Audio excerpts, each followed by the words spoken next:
देवादिदेव महादेव भगवान शिव की कथा कह रही है, भगवान शंकर का चरित्र कह रहा है, शिव महापुराण की कथा वर्णन कर रही है, शिव तत्व कह रहा है।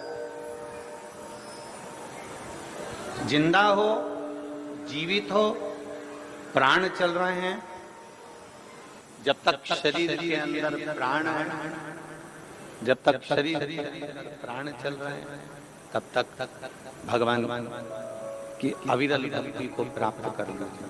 जब तक शरीर में प्राण चल रहे हैं, जब तक भगवान इस शरीर के अंदर प्राणों को चला रहा है, जब तक भगवान शंकर इस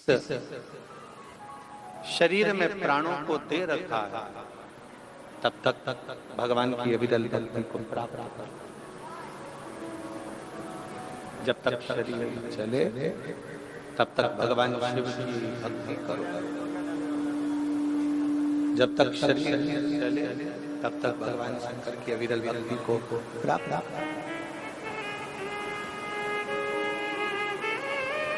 श्वास चल रही है तब तक भगवान शिव की भक्ति करिए।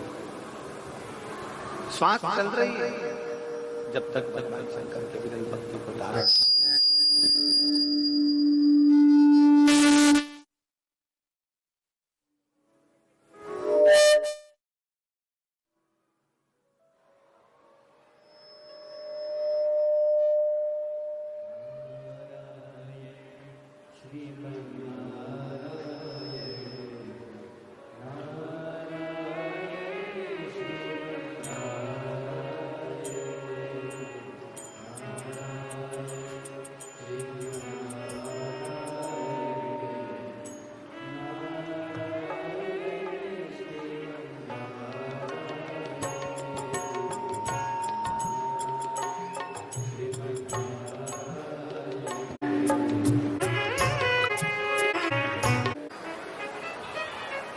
शिव तत्व को अपने भीतर उतारने का प्रयास करें। युधिष्ठिर से देवऋषि नारद जी कह रहे हैं कि आपके पिता दुखी हैं।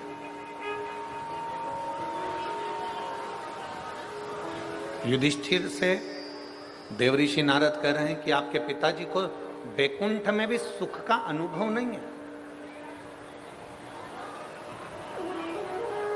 क्यों? क्योंकि उसका एक कारण है कि उन्होंने संकल्प लिया था कि राजसू यज्ञ करूंगा और राजसू यज्ञ करने से पहले ही उनके प्राण चले।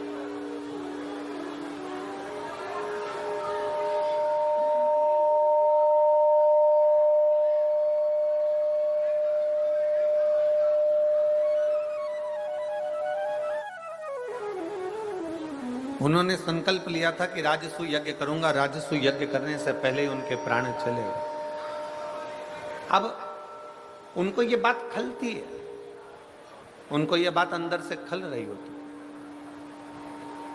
इसलिए आप लोगों को कथा में हम बार बार कहते हैं, कथा के माध्यम से आप लोगों को बार बार वर्णन करते हैं कि शरीर है, प्राण है, और शरीर है, प्राण है, तब तक जितना बन सके अपने हाथों से सत्कर्म कर चलो, जितना बन सके अपनी जिह्वा से भगवान का नाम ले चलो, और जितना बन सके इन हाथों से मेरे देवादिदेव महादेव की सेवा करते चलो, तो जीवन की सार्थकता सिद्ध होगी।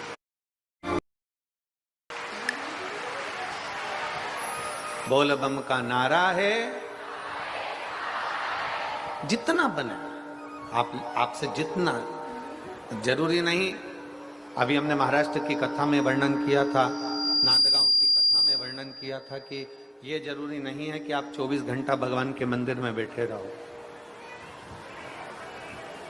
नांदगांव महाराष्ट्र की कथा में कहा था, ये जरूरी नहीं है कि आप 24 घंटा तीर्थ में जाकर बैठे रहो। नांदगांव महाराष्ट्र की कथा में कहा था, ये जरूरी नहीं कि आप 24 घंटा किसी तीर्थ में जाकर बैठ जाओ, किसी देवालय में जाकर बैठ जाओ, किसी शिवालय में जाकर बैठ जाओ, किसी मंदिर में जाकर बैठ जाओ। शिव महापुराण की कथा कहती है, सबसे बड़ा आश्रम है गृहस्थाश्रम।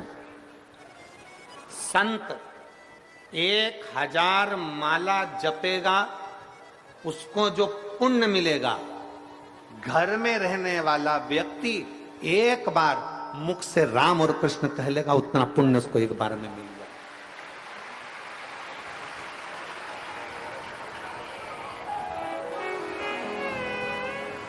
जितना पुण्य एक साधु, एक सन्यासी, एक तपस्वी, एक साधक, एक उपासक,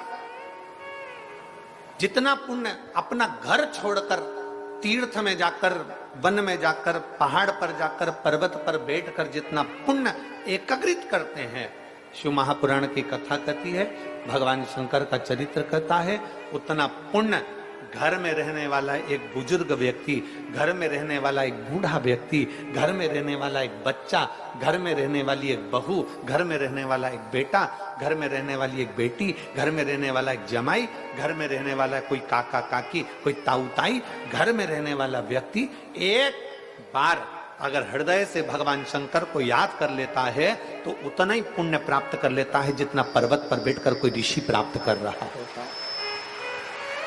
कोई ऋषि उस फल को एक क्षण में प्राप्त कर ले, एक क्षण।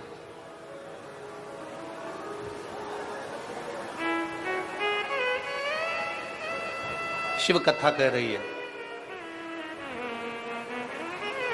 राजा युधिष्ठिर से कहा तुम्हारे पिता ऊपर दुखी हैं, बैकुंठ में दुखी हैं, तुम्हारे पिता से मैं मिलकर आया हूं, उनके आंखों में जल था, दुखी हैं।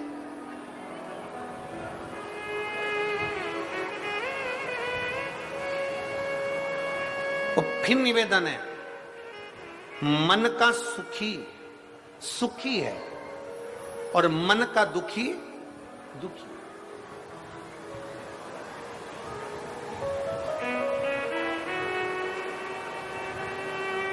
एक पति ने पत्नी को नोएडा घुमाने के लिए लेकर गया, पति पत्नी को।